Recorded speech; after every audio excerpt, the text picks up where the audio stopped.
Assalamualaikum Rini. Salam. Mak Bu Rini, apa kabar? Sehat Bu Rini? Alhamdulillah.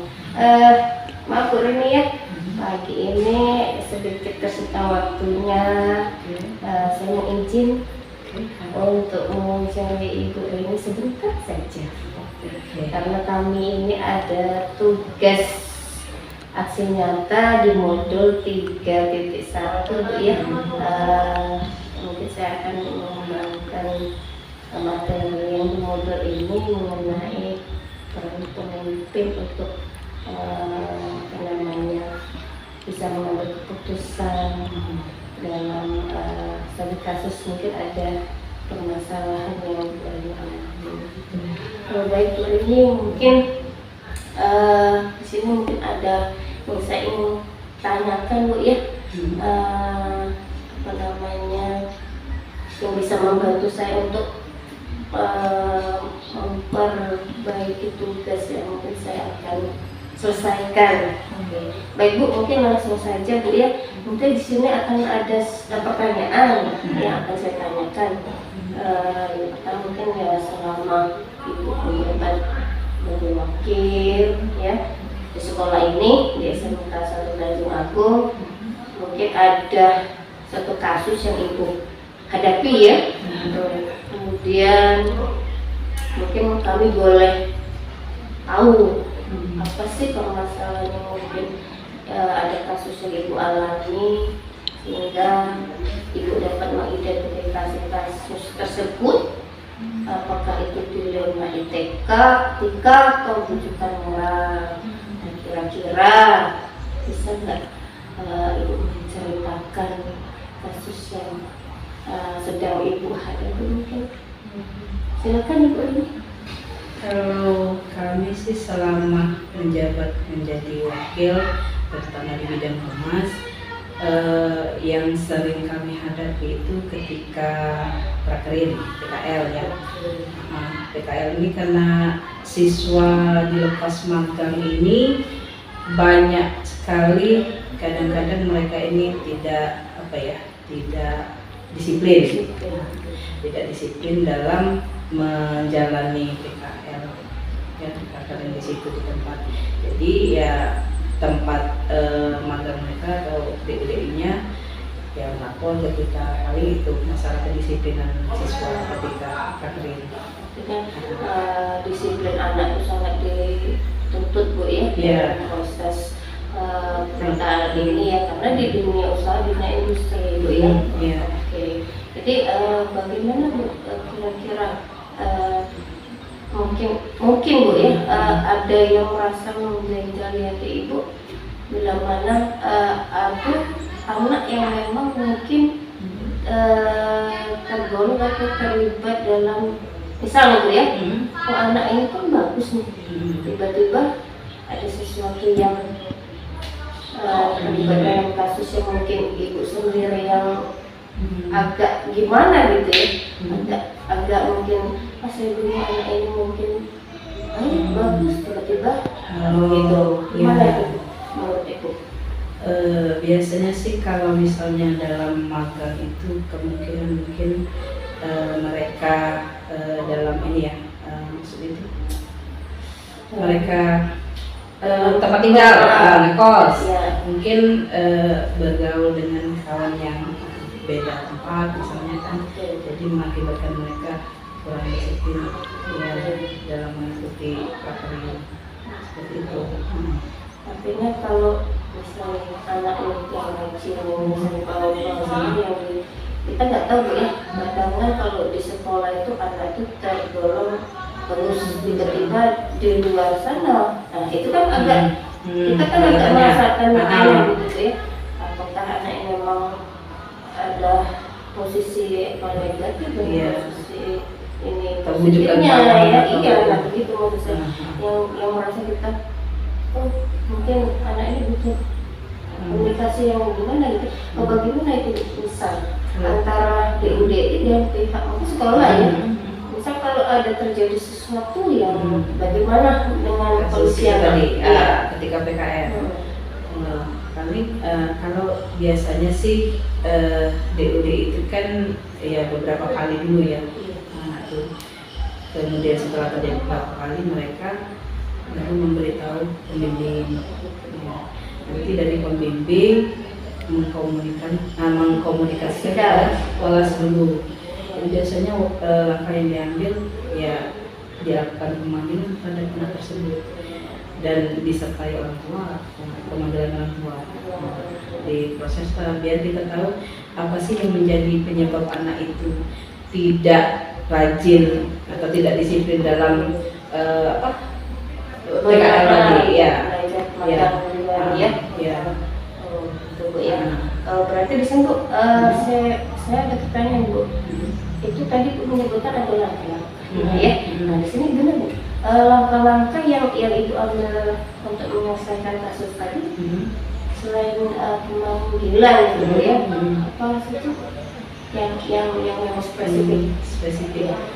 Jadi setelah pemanggilan itu kan kita kasih peringatan dulu. Ya setelah dipanggil kan, setelah digali, setelah tahu masalahnya, kita kasih peringatan dulu. Apabila dia melakukan lagi, kita panggil lagi kan. Kemudian kalau memang dia terus-menerus selama 3 kali melakukan pelanggaran disiplin tadi, ya tidak masuk dalam magang tadi, ya berarti kita putuskan. Apalagi kalau misalnya tempat takarnya sudah tidak menerima, pasti kita harus mendatangkan. Artinya kan memang DUDI-nya yang tidak, bukannya anak itu yang mau pindah, misalnya minta pindah. Kalau dari anak kan tidak boleh pindah. Karena DUDI-nya sudah tidak mau, jadi terpaksa solusi terakhirnya anak dipindahkan ke tempat.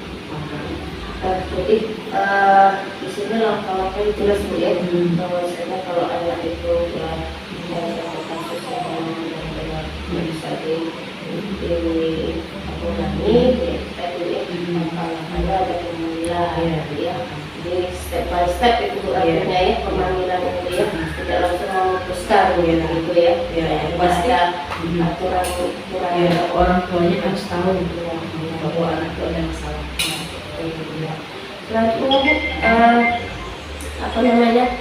siapa saja yang terlibat dalam kasus yang mungkin bisa membantu dalam masalah tadi. Yang pasti kalau yang pertama kan dari pembimbing dulu ya, pembimbing dan wali kelas ya.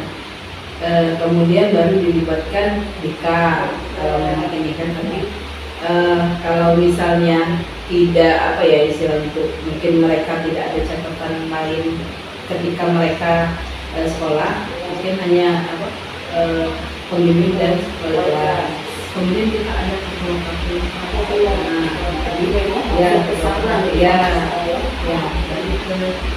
Kodi, ketua jurusan ya, ketua patrok ya.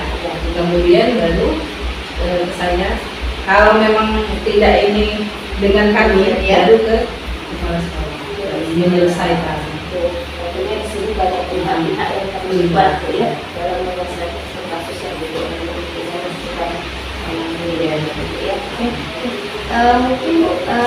dari Ibu alami selama terjadi ya. Jadi sudah melihat sedikit banyaknya dia cerita-cerita mungkin yang Ibu alami tentang apa sih kesimpulan yang bisa diambil dari mungkin yang selama ini menjadi permasalahan terakhir. Iya. Yang pasti sebenarnya ya jangan komunikasi berarti. Ya, pasti komunikasi harus tetap jalan ya, walaupun anak di luar lingkungan sekolah ya. Kemudian ya kalau yang lain-lain itu kan apa ya bilangnya itu seperti kalau misalnya soal kedisiplinan, yang namanya anak-anak kan, mungkin mereka baru merasakan, oh ternyata lingkungan bekerja seperti itu kan, baru menghadapi baru tahu kan, karena beda dengan mereka sebagai pelajar. Kemudian apalagi ya paling ya keterampilan Skill lah, ya. skillnya karena masih kurang kan skillnya, mungkin agak terkejut juga sampai di situ ternyata nggak ada kekurangan karena anak kita kan masih banyak yang harus dilatih mengenai keterampilannya. Itu saja. Oke, Bu. Jadi kesimpulan di sini Bu ya, yang saya dapatkan artinya dalam pengembangan dunia usaha, dunia industri, sampai sekolah ini, artinya kita yang mengambil langkah awal itu edukasi dulu, benar ya, edukasi artinya kerjasama antara pihak sekolah juga itu bisa berjalan dengan baik ya, dengan lancar, karena kalau Dan terus menerus. benar betul, Dari kan, tahun ke tahun. iya, karena kalau SMK ini kan bisa kita Iya, keluar, gitu iya. kan, jadi di tempat makan itu ya harus benar terjalin kerjasama yang artinya step yang pertama itu harus komunikasi. Oke, itu mungkin itu saja Bu ya. Terima kasih banyak Bu waktunya. Mungkin pertanyaan yang saya sampaikan saat ini itu dulu. Sukses terus untuk ini ya. Semoga apa yang Ibu sampaikan merupakan pengambilan keputusan dengan kebijakan Bu ya, tidak serta merta ibaratnya langsung memutuskan sepihak saja ya. Kita harus menggunakan mesti ada aturan yang memang sesuai dengan undang-undang. Baik Bu ya. Oke, sukses terus Ibu. Mudah-mudahan apa yang Ibu kerjakan lancar, sehat, ya, banyak rezekinya. Amin. Terima kasih Bu Rini. Saya Assalamualaikum warahmatullahi wabarakatuh. Waalaikumsalam.